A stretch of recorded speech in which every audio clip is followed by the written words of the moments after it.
And now I'd like to invite onto the stage Mr. Umakant Soni and Dasil Hernandez. And Umakant is, of course, from Art Park. You're the co-founder of Art Park, the biggest AI and robotics park in India, in Bangalore. And I think you will tell us a little bit about that. And Dasil, you're with Nagaro. You are in charge of the AI for the whole European operations. So fantastic that you could fly in for this today. And then after that, Umakant is going to give a much more visionary talk also about where is in India at 100, a 30 trillion economy. Yeah. So keep listening. Thank you so much. Thank you, Sanju, and fantastic to be here. She just flown in, and even I flew in yesterday night. Would you like to take a seat? Close. I come from Gothenburg, so it was not that far away. So I can tell you. Yeah, have a Yes, seat. And so very quickly, as we are all, Indians are very innovative in nature. So we also innovated on this panel, and we decided that we were supposed to have a fireside chat to start with, but we said that she's focusing on such an important topic about how enterprises should adopt to AI, and I think that's very relevant to what we were talking in the later panels as well. So we have merged the panels. Yes. So that's why we are very innovative. Maybe too innovative. But we'd like to give you a quick glimpse of how India is changing and how India is looking at itself at 2047. And this is, of course, it comes from a perspective because we just completed 75 years of very messy, but thankfully working to some extent democracy. And it was so great to hear that you also have a government now. So very quickly, my background. I have spent last 21 years in the industry, last 12 years as in AI space, first as an entrepreneur, then as an investor. I set up the first AI-focused venture fund in India, invested in around 14 companies. One of them is becoming a unicorn, and some more are on the way. But we realized that we don't have the depth in the ecosystem, so we set up Art Park, AI and Robotics Technology Park, which is bringing India into this massive, what we call as AI decade. And this is part of a $500 million of investment that government of India is making in building up AI research and innovation ecosystem.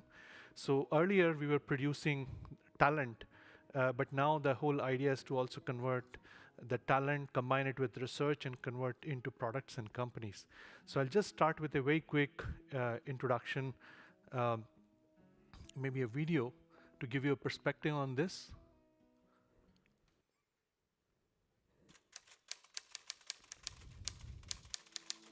Where the mind is led forward by thee, into ever-widening thought and action, into that heaven of freedom, my Father, let my country awake.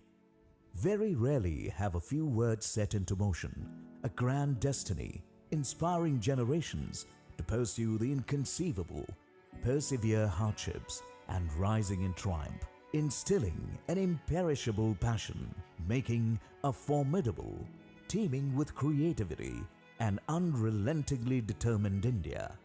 And now, India thrives. The largest digital identity in the world, leading the world in the digital payment revolution.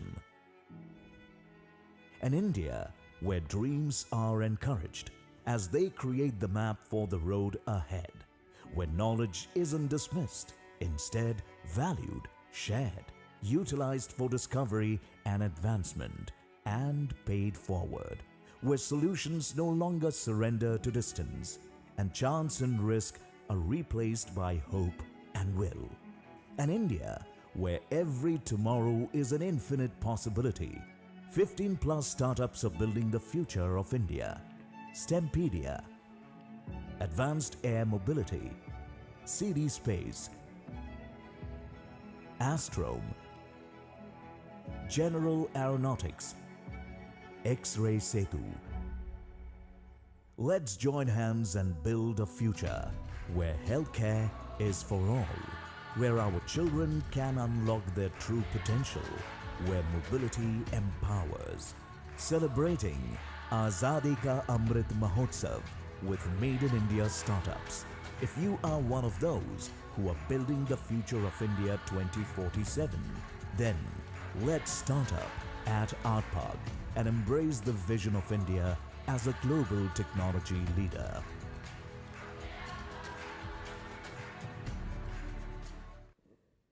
So very quick perspective on where India started and in last 75 years where we have reached.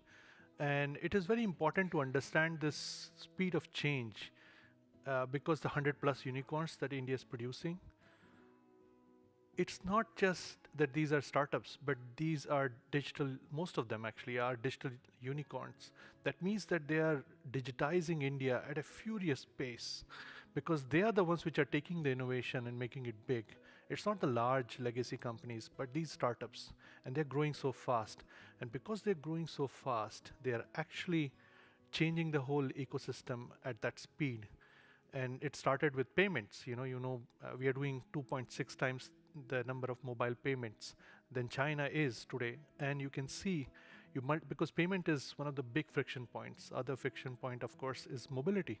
And I will have my friend here talk about that in a bit more detail. But here is a perspective which this briefly talked about, that India will be one of the two top world center of tech innovations.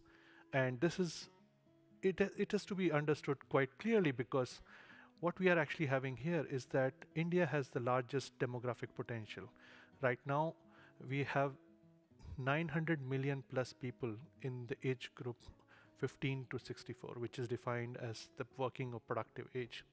And it is meeting with what we call as the exponential growth of computing, and couple it with the 100 unicorns which are producing this and training this innovation talent, and you have something which could become remarkably very different in very short amount of time. So this rate of change is harder to imagine sitting here in Stockholm and Sweden. So I would invite all of you. We actually just hosted a delegation from Sweden's industry, all thanks to SIBC, and we were able to show them a glimpse of what actually is changing. But I invite all of you to come down to India, experience it, because that will actually prepare you for the kind of mental map that you might need to redraw as we start to go towards the next 25 years. There are three major areas that we are looking at it as from an Indian perspective, which will actually allow for this inclusive growth to happen. One is what we call as digital and physical mobility. And it is very important because if you think from that perspective that we have 900 million people, then we need to make, we need to bring either work to those people or we need to enable them to go to work somewhere. So the mobility is a massive, massive challenge in India because we are talking about 1.36 billion, which will go up to 1.5 billion by 2030. So it's a massive challenge, whichever way you make it move. Second is intelligent healthcare. And we realize, and I think Kamal talked about in the morning, vaccinating people at such a scale, we realized that the only way to go at that scale was to go digital.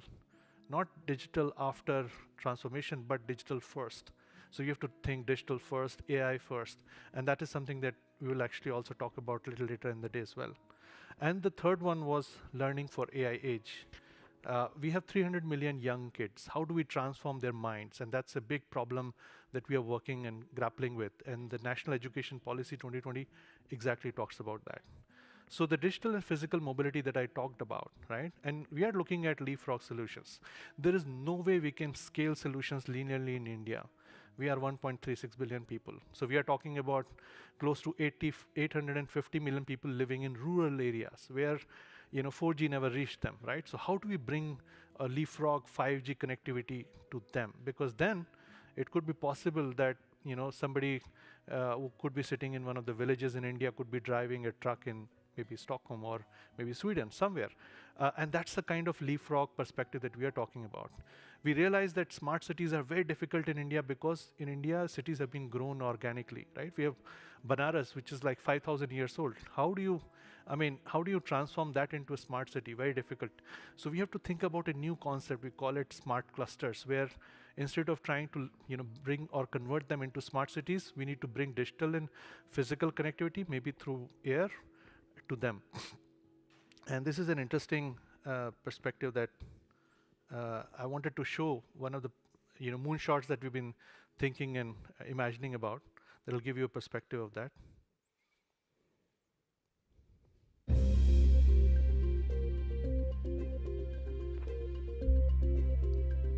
This, of course, talks about a very critical use case. Do you know that 42,000 deaths occur in India in a day because the necessary health service couldn't reach every doorstep within 60 minutes?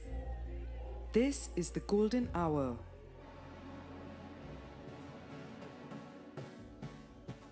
Could an autonomous air ambulance reach victims faster and help save them when every second counts? Art Park proposes the Aero 108, an unmanned flying ambulance that could save millions of lives. It can fly 2 patients, accompanied by a humanoid if required. It is equipped with state-of-the-art instruments and it can carry out autonomous operations. It also has an interactive technology that connects patients and medical professionals, even when separated by vast distances. The Aero 108s are monitored by control center hubs located in various parts of the country. These hubs route the nearest stationed Aero 108 to the location of the emergency. IoT sensors in smart vehicles and smart infrastructure can also signal the Aero 108 in case of an accident. Imagine a situation where a train derails in an isolated area. Any of the survivors can immediately call the helpline number and a fleet of Aero 108 will be there for the rescue. The Aero 108, with its cutting-edge sensors, analyzes the layout of the area and lands safely.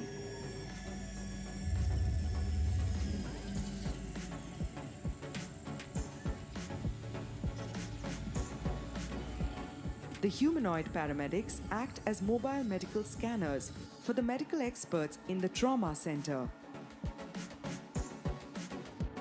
Smart stretchers also double up as active sensors to analyze the patient's condition. The humanoid paramedic can deliver emergency first aid under constant supervision by the doctor in the trauma center. With the next generation of medical automation tools, the Aero 108 can also be used as a flying ICU unit. The Aero 108 can also help the disaster management team perform a rescue operation by evacuating the injured, can reach rural and remote areas quicker than any other form of assistance, can be a great aid during a natural crisis. Just like other futuristic technologies, the Aero 108 comes with its own challenges. Aero 108 vehicle design and engineering to safely evacuate a patient under harsh environmental conditions is a major challenge. Robotics and automation technologies to reach the patient, stabilize them and load them onto the vehicle is a daunting challenge. Very advanced AI and robotics technologies will need to be developed to enable a safe and robust solution that will work well under harsh terrain and difficult conditions. We certainly need a giant leap in technology before our dream of Aero 108 can be fully realized. Nevertheless, this could be the next step to the future. In 10 years, if the Aero 108 is developed, we will be able to save millions of people, not only in India, but around the world. Thank you. See you in the future. So this is a challenge that we've actually thrown out, and we are seeking collaborators from around the globe. But this just gives you a glimpse of the leapfrogging that we need to do in India. And I live in a very large city called Bangalore, where 18 kilometer per hour is the average speed. And I see so many times that even in a city like Bangalore, patients struggle to reach ambulances. I mean, in fact, last week itself, I found one of the such ambulance struggled to get past the traffic. So we have to think about solving three-dimensional problems in three-dimensional ways. We are living in high rises, so the two-dimensional roads won't work. We need to build roads in the sky. So it's a very different perspective of looking at things, that when you're looking at innovation at scale, you have to think very differently. And we realize that, when we talk about ambulances, but they could be the similar ones for transporting things, goods. We still don't have 40% of villages in India don't have all-weather connectivity. And we realize that there is a reason for it. Maybe we need to look at it from different perspective altogether. We need to think aerial. In healthcare, we are looking to transform our healthcare ecosystem. It's difficult to imagine this. In Sweden, you have hospital at every probably 2 or 3 kilometers. So the current model is primary, secondary, tertiary, and we see that the tertiary is where people focus, right? But instead of that, if we can just figure out a model where we could actually have 80% of the patients treated at home, and by looking at prevention, by looking at early diagnosis, mobile-driven diagnosis, maybe the new advanced sensors that are becoming cheap, it could completely revamp the ecosystem. We tried out an experiment called Access Setu when COVID hit. We had no other option. We had 850 million people which were living in rural areas. 65% of the 1.3 we had only billion 1,000 population radiologists to lives look in after them. rural areas. Rural India has only one radiologist for every million Indians. COVID-19 has rattled our health infrastructure like never before. RT-PCR tests are often delayed in rural India. X-rays can be a faster way to identify COVID and plan early intervention. Introducing X-Ray Setu, quick chest X-ray interpretation for doctors via WhatsApp. Developed by the AI researchers from Art Park, Niramai Health and IISC. X-Ray Setu, bridging the gap between accessibility and technology. How does it work? Step 1. A doctor clicks the picture So you of just take a X-ray picture, image using her or his mobile send phone. it to us Step on 2. The WhatsApp. doctor then shares this picture on WhatsApp with X-Ray Setu at 804-616-3838. And we give you the result in like less than 5 minutes. And we realize that it doesn't have to be only for COVID. We are now adopting it for TB. We think that it can be adopted for many things where you can actually send the image through mobile, and the doctor doesn't have to be co-located with the patient at all, or specialist doesn't have to be co-located. And it could be, in fact, one of the suggestions we got, and by the way, this got viral, and it got used not just in India, but across 28 countries. We discovered that there are 14 countries in Africa which have 0 radiologists in the entire country.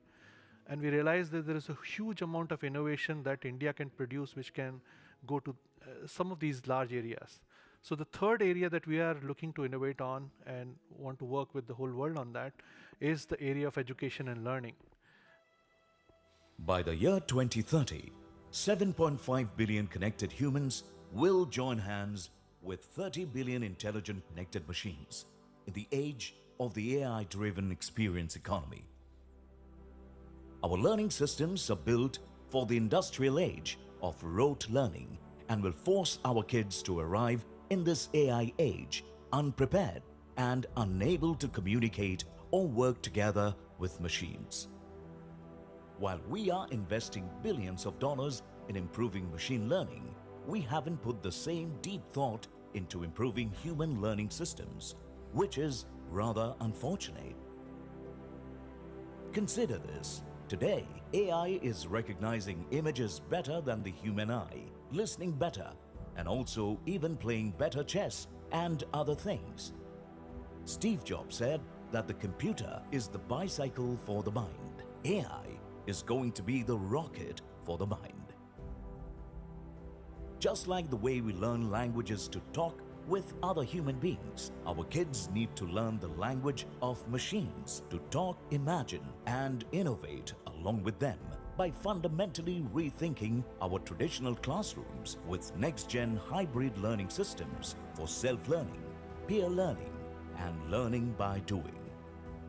At Ekalavya Learning Incubator for NAP 2020, we are trying to leverage our cultural context and rich heritage to derive an empathetic learning environment for AI age to help kids create, innovate, and discover within them what makes us all uniquely human.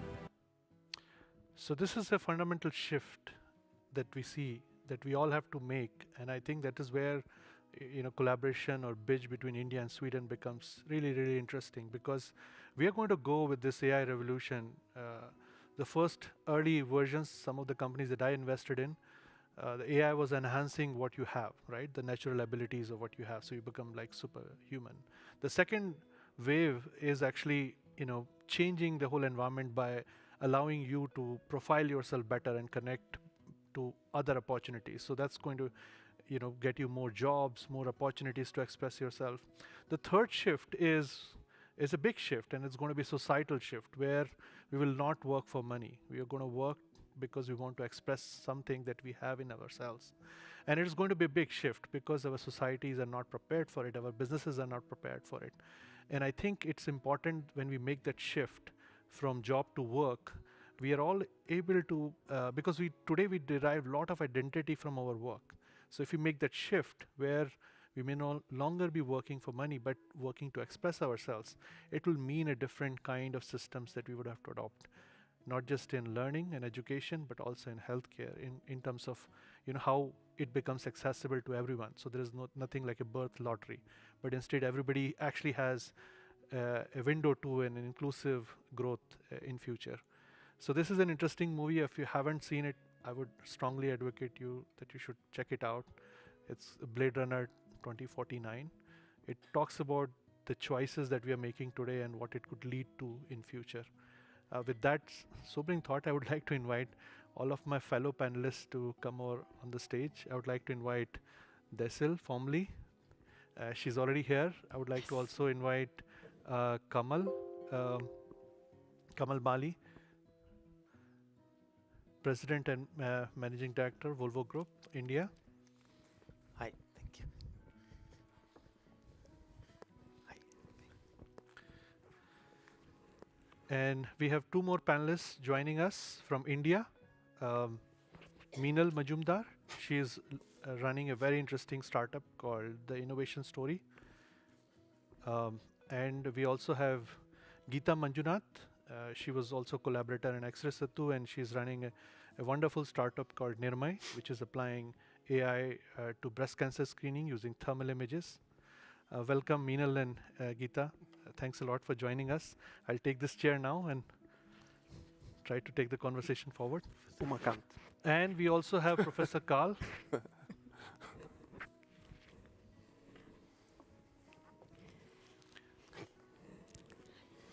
Oh, okay, sit here. Oh. Well, as you want. So I'd actually like to start with, and we have a generous amount of time for the Q&A from the audience. So if you want to ask questions, please raise your hand, and we will try to get a mic to you. I would like to actually start with Kamal, and we've been talking about leapfrogging, mobility, and of course, I come from, and we both come from Bangalore, a city that's infamous for traffic. So you don't need to sell anybody any mobility solution, right? I mean, whether it is micro mobility, aerial mobility, people are going to try everything. I think teleportation will be first discovered in Bangalore. I'm very confident of that. So how do you see this, transition going? I mean, because mobility is a sector where we are going to hit two transitions together. One is the energy transition, and EV transition as well. So maybe you can just quickly give a brief introduction of yourself, and then we'll dive into the questions. Sure. Thank you very much, and good afternoon once again. Great to be back again. So just coming to the subject of mobility, we all know, I think in the morning, it was also alluded to that the need for mobility globally is going to increase. And especially in a country like India, where the penetration levels of vehicles is low, and yet we are chaotic. We have chaos in the cities. So it's going to further increase and get complicated. So I think the existing models are not going to work. So the mobility will have to be completely reimagined. And we believe that three things which are going to happen. One is the automation. Second is alternate fuels, which is electromobility, rather to say, just if I can put in that bucket. And the third, very most important one is connectivity.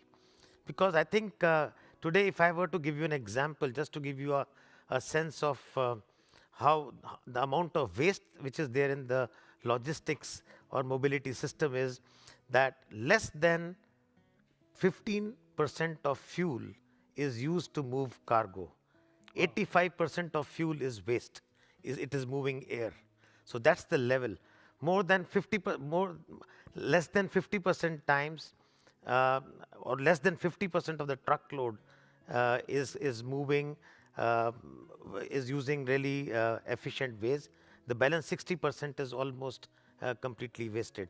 So I mean, how do you really change some of those things? The amount of energy which is lost. So I think energy conservation there. So I think that's something is very, very important. So I think AI connectivity solutions are going to be the key. New transport concepts are going to come in in fact, and when it comes to cargo, it's going to be hub-to-hub transportation, large vehicles moving this, and then last mile connectivity could be with some of the examples which you talked about, including drones. So you are going to see a sea change, and to my mind, this is one area which has got lots of opportunity, lots of challenges, not only in India, but also I mean, I think in other parts of the world. But one thing, Umakant, I want to just really bring in that how AI can really bring in a lot of value. India is a very diverse country, as we all know. We have several use cases.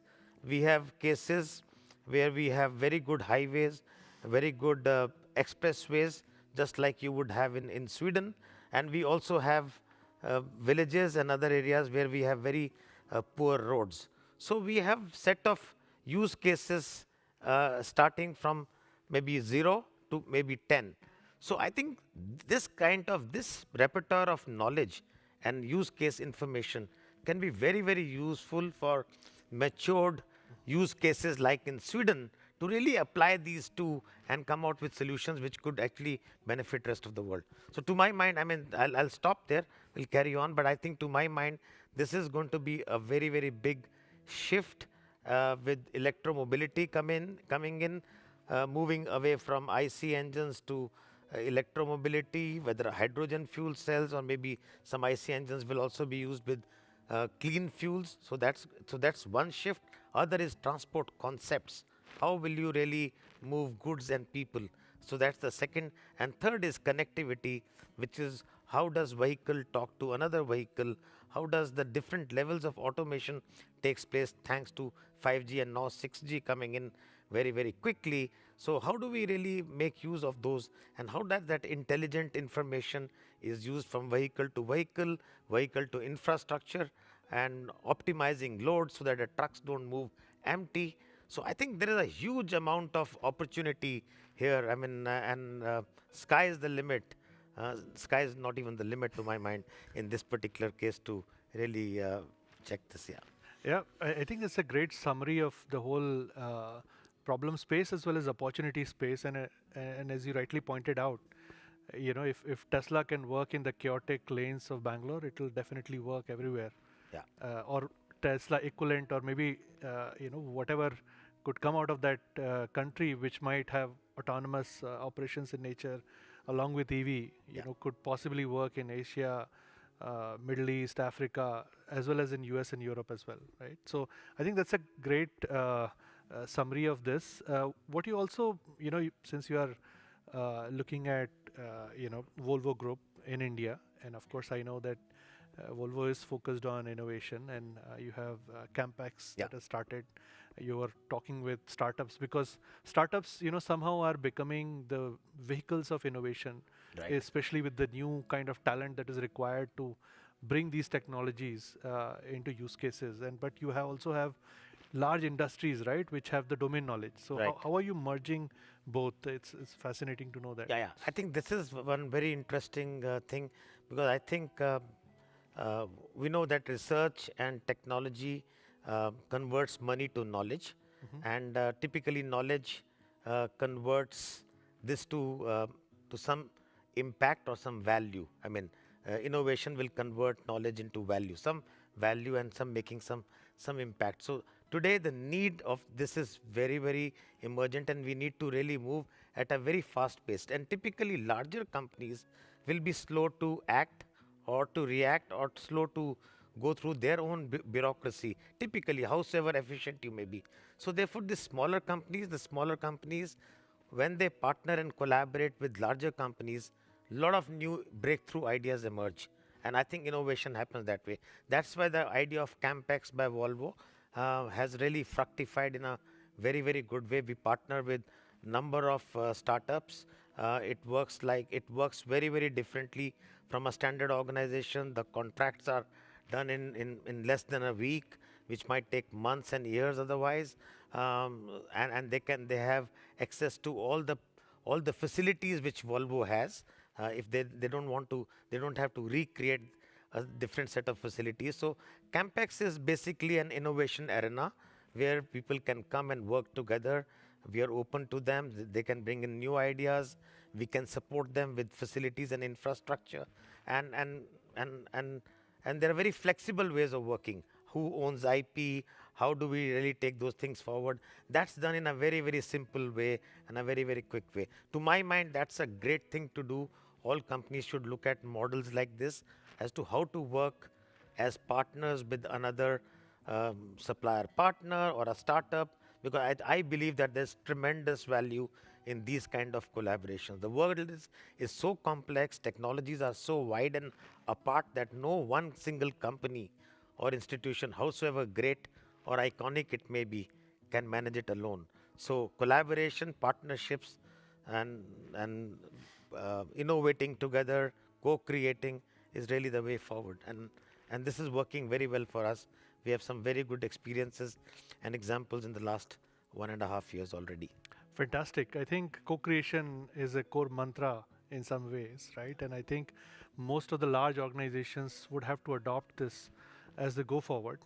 On that note, I would love to also introduce Geeta Manjunath, who's running a startup. So we actually have a good mix of people who are working with large enterprises. Dasil is working with large enterprises, and we have two startups. And I think it would be good. Maybe Geeta, you can give a quick introduction, and then I have a few questions that I would love to ask you. Sure. Hi, good morning, good afternoon, everyone. It's a pleasure to be on this platform. I'm Geeta, founder and CEO of Niramai, where we're using AI for early detection of breast cancer for women of all age groups. So the current methods have quite a few limitations, due to which more than half of the world cannot have, let's say, a mammogram for every person. And that means almost there's so many countries where every alternate lady detected with breast cancer is dying. So at Niramai, we've developed this method of just measuring the temperature variations using a thermal sensor. A Swedish camera is used to measure the temperature variations. And how do we convert this temperature distribution to cancer? Using AI, and that is the core, research and innovation that we have done, and now we have brought that to market. It's operational in India quite a bit, in 150 plus locations, and we are also operational in Africa, and just started, big collaborations in Sweden as well. Yeah, maybe you want to quickly talk about the collaboration that you are doing in India, because it's a very interesting example. One, they are, of course, leveraging, tools and technologies from across the globe. I mean, she's using a thermal camera, which is, grown in, built in Sweden, solving a problem in India. And now they are again collaborating back with EU to take it forward. So maybe you want to quickly talk about that as well? Sure. So basically, our software analyzes temperature distribution, about 4 lakh temperature points per person, and generates a breast cancer screening report, right? Breast health report, if you will. And actually, the hardware that we use could be any standard thermal camera. Currently, we are using Swedish camera. In terms of how it kind of is really helping India is the huge diverse nature of the Indian demography itself. And it was talked about by the previous speaker from Volvo also, that there are really small countries, small remote villages where it's very difficult to go, even when take a bus or a van there. And there are also, of course, high flying roads and so on and so forth, right? So in the same way, even for healthcare, there's a huge divide, that's there in the infrastructure and availability. And so using AI, we are able to build systems which can autonomously say whether there is cancer or not in the person without any doctor. So this autonomous analysis is really, really helpful to triage patients in rural areas where doctors are not available. One doctor for every 1,000 patient groups, right? So that's where it is. And so when we actually train a healthcare worker to do these screening camps in rural areas, we are able to provide and identify people who require attention immediately. And because our test is radiation free, it is portable and also automated, as we spoke before, it can be done by simple health workers, and it increases the scale. And hospital setting, there are lots of patients crowding around experts, and there again, best utilization of the time of the radiologist is very, very important. So these tools, we have a different avatar of the same tool where it helps the doctor ensure that he or she doesn't make as many diagnostic errors, and they can actually come up with decisions at a very, very fast rate, because the tool is actually almost indicating whether there is an abnormality or not, and immediately the doctor takes a quick look and then identifies. So this breast cancer screening is so important because it is the top cancer killer, and it's one of the most like the deepest disease that is affecting women and creating the most number of deaths especially due to cancer. And so we wanted to address that, and of course the technology that we have developed can be used for other type of cancers and other type of abnormalities. Basically what we have learned, right, while doing all this in India for 5 years now, and then now we have regulatory clearance for Europe and US and so on, is that if you build for India and build it in a way that it kind of actually can work at the lowest cost and obviously at the required accuracy, then it is probably useful for the world as well, because there are, breast cancer is such a global problem. And the fact that there is no test for women under 45 years of age, the test has to be done in an X-ray, protected room in a hospital today. So all of those are actually limitations in affordability and accessibility, which actually affects not just India and other developing countries, but it's definitely a problem that many women are facing around the world. So it can actually sort of enable this bridging of the gap, and AI is very, very core here. Yeah. No, I think it's a very interesting perspective that you brought to the table because, when you look at a place like Europe, right, you got such good screening methods, right, that they will struggle to get, stage, stage 1, stage 2, stage 3, stage 4 virgin cancers, right, cancers that have not been touched by any treatment. But all of this is actually there in India, right? You unfortunately have people which are not screened at all, right? Get the data points. So you actually get very diverse data points, and that's what she was talking about. They've got more than 12, 15 plus global patents now. You've got FDA and C certification. 29 29 Thank global you. patents. Thanks for calling that out. Yeah, it's a Yeah, deep tech and division. now you're looking to collaborate and bring this innovation, not just for India, but also for other women in more developed countries.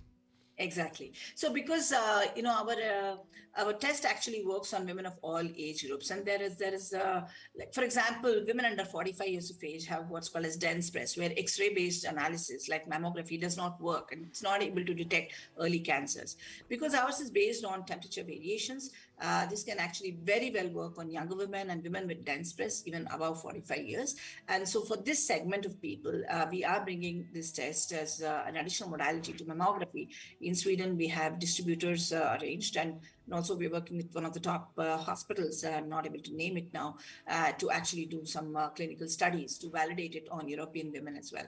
So what I kind of, learning for Indian startups and Swedish startups, if it helps, right, is that, frugal innovation and startups, we always start with whatever is available, minimal number of minimum amount of budget and so on and so forth. All that is good, but deep detailed clinical and scientific evidence for proving what you're claiming is very, very important. Otherwise, it's difficult to sort of expand beyond certain cities or certain conditions, use cases of India, right? So that's something, many startup founders try to sort of ignore, because it's easy to go to market, honestly, in India in certain quarters. But that is good as a starting to actually fine tune your product. But really, we have to focus on deep clinical and scientific evidence to show that the actual product works, so addition to frugal innovation. So this is one important piece. And when you have such a technology now, you could actually go for international expansion, with the same quality or high quality of products that the world needs, right? So we were able to focus on the CE mark, the FDA, and all of the good stuff, so that the rest of the countries also can. First of all, there is a need, but they can feel comfortable adopting a solution coming in from India. Yeah, and it's a very interesting solution which could be even done in a kind of like a spa kind of a setting. So it will completely change the way women look at their health. So switching back, and I think you talked about how do you bring enterprises and how do you get startups to innovate on use cases, and you spoke about how you are doing that. Before this, Geeta was head of data science at Xerox, of course, research, which is, of course, was a larger company. It was a corporate research lab, and we see all the facets of innovation. And I would like to now, ask Dasil to introduce herself, and Yes. And she is looking at, data and AI, Yep, that's and correct. and she's representing here Nagaro, which is one of the large EU players, if I say. Actually, we are a digital engineering leader, global, and we are listed in Germany, but we have the large workforce in India, and that's a little bit why we're here.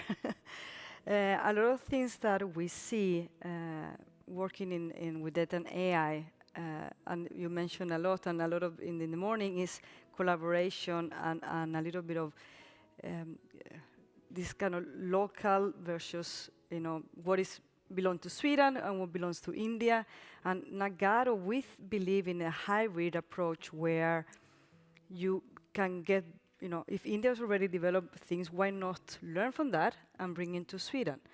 In the past, we have seen India as a resource pool. You have an innovation challenge in Sweden and you bring people from India here. But this have to be changed. We also see companies bring in, we actually join an R&D center for one of our clients in India, and that's also happening, but we think that the hybrid approach, as you always need the local expertise, but you need to scale. And Sweden is a kind of small country, if you haven't noticed. So, and I think that's the best part, and that's what Nagaro, so we have started, and we will establish an AI and Industry 4.0 in Gothenburg, where I'm coming from. Actually, I'm from Spain, but I live in Gothenburg, so if you wonder why I sound the way I do. And that's where we believe that this local touch, scalability in India is where the magic happens. And I love that you mentioned breakthroughs, because Nagaro, our motto is thinking breakthroughs. So this is what Nagaro, we want to position ourselves, and either we are a large company, 70,000 employees, we are a little bit startup in our hearts. So for us, innovation is interesting topic. And it's not innovation in, yes, like I mentioned, break innovation, big innovation in small pieces, like the startup thinking. Startups are thinking that way. Yep. You take that big problem and take it small. And if you can, as a large enterprise involved group is thinking about, how do I establish in India, you should come to companies like ours, Nagaro or CIBC, to help in that bridge, because I can tell you the culture, you need to manage both. I'm learning the hard way. Absolutely. Yeah. No, I think, and it's fascinating that you're talking about the culture and innovation, and how do we bring startups, and of course, startups start to innovate, but then they need to scale up, Yeah. right? And that's also a hard part. And I think there they need to figure out how do they deal with a larger ecosystem, larger enterprise players, and how do they do that? And that's a big trick question that a lot of startups actually struggle with, right? When they make a breakthrough, but how do you scale that breakthrough, right? Exactly. So do you have any pointers? I mean, how you've been dealing with at Nagaro? I mean, how do you, help scale the innovations? I mean, how you talked about the hybrid approach. It's Yeah, yeah. actually very interesting. Yeah, and I think both the challenge of startup scaling and also large corporates to think as a startup. Hmm. And I think both are because when you have that idea and you want to scale, you need to have you don't have the power by yourself. So companies like Nagaro and other companies like ours can help to to accelerate to bring that skills or Hmm. talent that you need to do that scalable. At the same time, you have a large company that want to start working with small ideas and you need to break it down. We also are able to help with the talent pool that we have that is amazing and that we have done. We've seen all the scenarios that you can think about because we work cross industries. Hmm. So for us, like, we bring out the capabilities with the knowledge pool that we have and the amazing talent that we have, and we have done a lot of things and more to go. So for us, it's both. We act as a bridge between, Since you're talking about the bridge, and we've been also trying to bring this, India and Sweden together, and Yeah. try to see what could develop. I mean, how do you see this relationship itself evolving? One is between the startups and companies, but also as a nation, and we are trying to do a G2G approach as Yeah. well. I mean, how do you see this evolving? I have a colleague of mine mentioned an analogy that this, like, it's like you have islands. You have, India, Sweden, or parts of startups and you have to have that bridge. And for us, you have to have a legal fund. Legal. Nobody have mentioned legal, but you have to have a legal framework that allow you to Hmm. create that bridge, because you have to take conditions like data protection, IP, protecting that as when you do this collaboration between startups or between countries. So for us, it's important that maybe I'm repeating myself, but good to know like a company like that can help you with that, because we haven't mentioned the legal framework, but that's super important. Fantastic. Uh, Thanks a lot for mentioning Sounds this. boring, but it's No, true. I think these are all the essential wheels and cogs which need to be moved for the innovation to go towards Yeah, yeah. impact, right? So I think startups are motivated by the fact that they want to take the innovation to impact. We have another startup founder, Milan Majumdar, who's joining us from India today, and she's working in the area of learning, especially with young women students, and would love to ask her about her journey. And of course, she herself came from a large company, I mean one of the largest banks in India, and then she started this. So would love to know a little bit more about your journey, and maybe you can talk a little bit about the work that you're doing. We can't hear you. Sorry. Thank you, Umakant, for having me here, and a very good afternoon to all the panelists. Um, can you hear me now? Yeah, maybe increase the volume a bit. Yeah. So essentially, my name is Meenal Mazumdar, and I'm founder for the Innovation Story, an edtech startup, which basically the whole aim of it is to get children excited about technology. Since Umakant has been saying about how innovation has been driving, everything in India right now, and there are so many startups coming. The whole point is to have a workforce ready for us to take India to the next level. And I want to start young. My own background has been that I've been a career banker, and basically, a few years ago, I just got introduced into mentoring students in the area of STEM by chance. And when I started seeing the transformation of children when they did hands-on work and they did things with machine learning, the kind of transformation that happened when they saw their ideas come to fruition, whatever they thought was coming reality, that was magical. And that kind of prompted me to quit my job as chief risk officer at a bank at one of the largest banks in India, and move into education and see how I could help in that area. And today we are partners to Amazon on a program called Amazon Future Engineer with a common goal of driving CS education for all and an aim of having 1 million engineers by 2025. We are also partners to ISC Bangalore, of course, on the Technology Innovation Hub and IIT Delhi. And collaboratively, we are making it happen for children across backgrounds. So we work with several non-government partners as well, because today one of the things is, given the huge population that India has of students, there's a lot of disparity in kind of access that is there with kids in terms of opportunities available. And at the innovation story, one of the things for us is that we want to provide these opportunities to everyone, irrespective of the kind of backgrounds they come from. And so we work with kids. To just give a a short story, we actually during the pandemic, as partners of Amazon, had distributed laptops to a lot of students who were completely illiterate in terms of digital literacy, and they didn't know how to use laptops even or anything.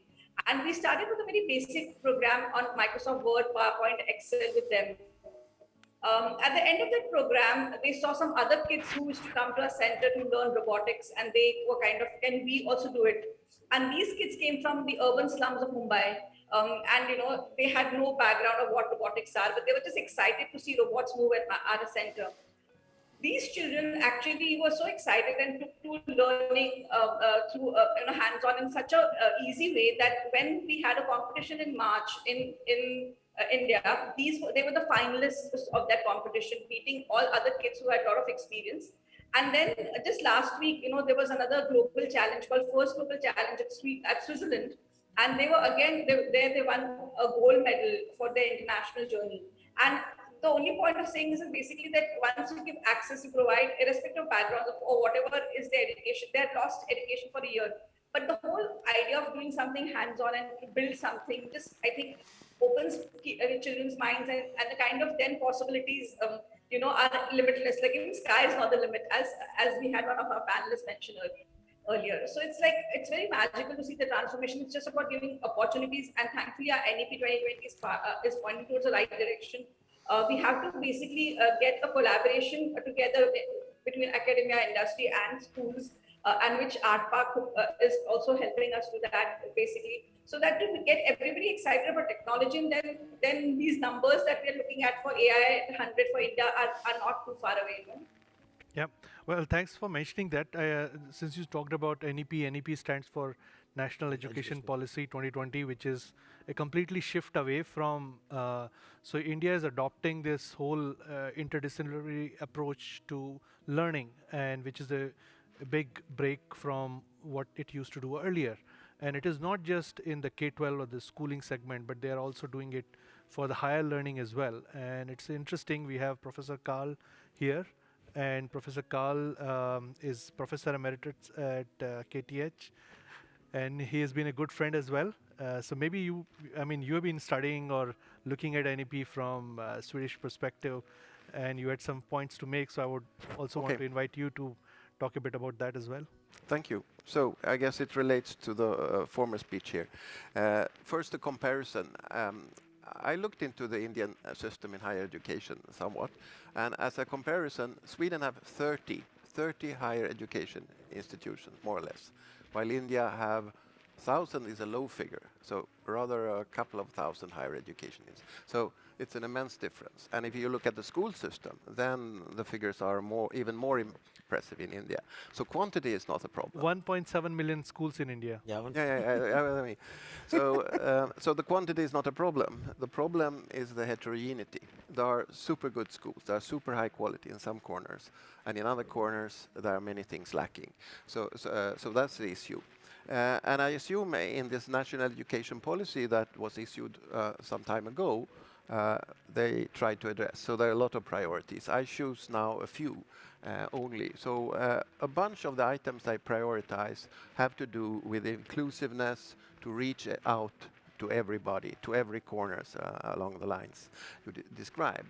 Also, another bunch of items in the priority list is about also including more of vocational training, skilling, reskilling, professional learning, all these things, include them in the education policy rather than treating that as a separate, which I think is very sound.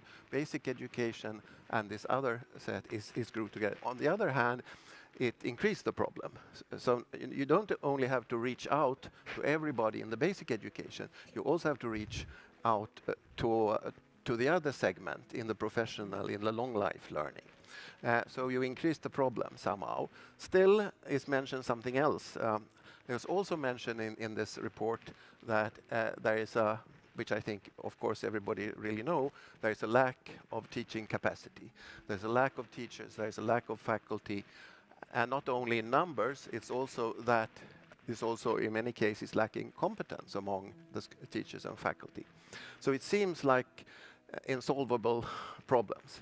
I mean, Umakant has already shown the long-term solution where we learn from humanoids. Even if I'm a professor in artificial intelligence, I will leave that for a little for the future.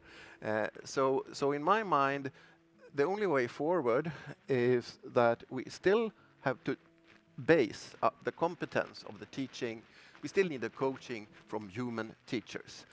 However, in order to serve this huge demand that I try to envision is to amplify the resources somehow. And for amplifying resources, you need some kind of machinery, some engineering for that. And then the question is, can AI solve that? Then I want to remind you about AI. There was a big hype of AI in 1980s when I started working with this area. So every company wanted some AI in the 1980s. And many projects started, there were many failures and many disappointments. And there may be many reasons for that, but one reason I believe was that at that time in the 1980s, there were very little digital infrastructure around. So many of these systems that failed were built in isolation in one little computer, aside from all other systems. So of course they were tested, some people liked them, but then they were forgotten. So we have another situation today where we have digital infrastructure. So I believe you have to start from the bottom.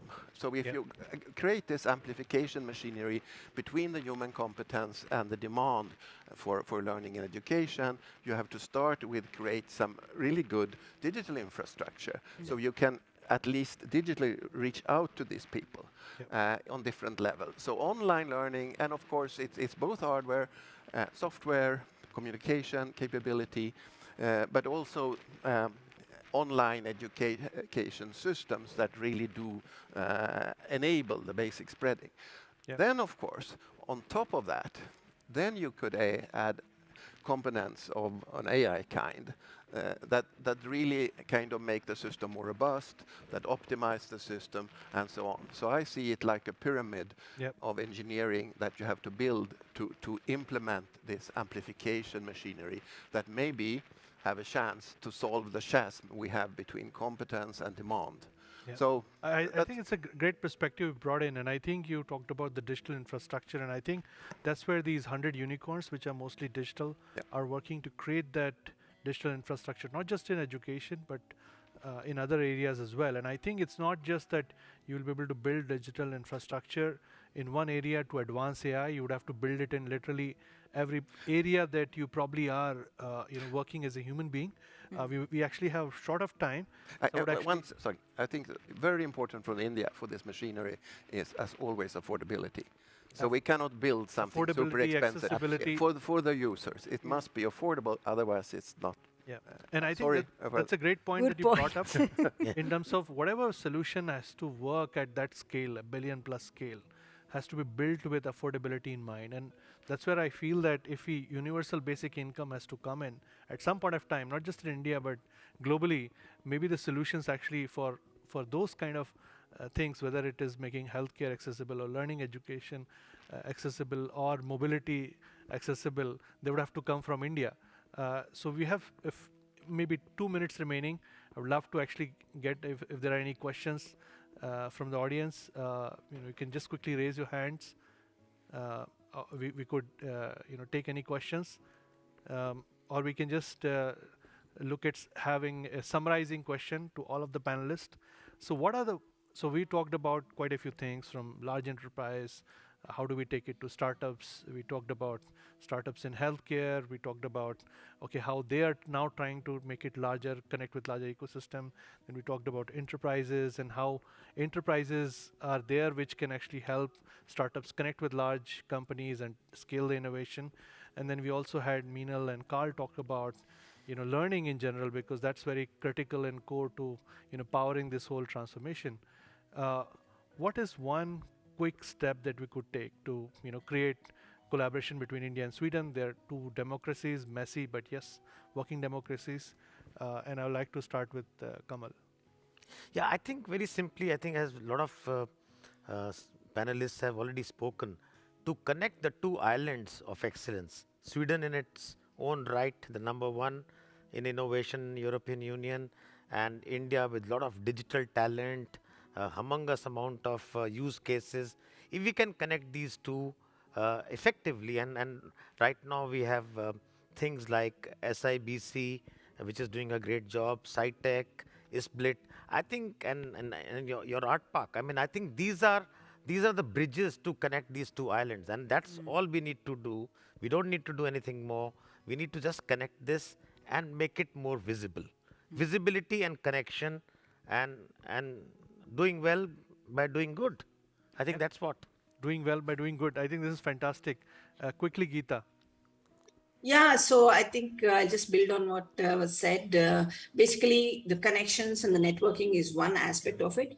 And also, maybe we need to do it at the science level, at the research level, at the startup level. So, some kind of,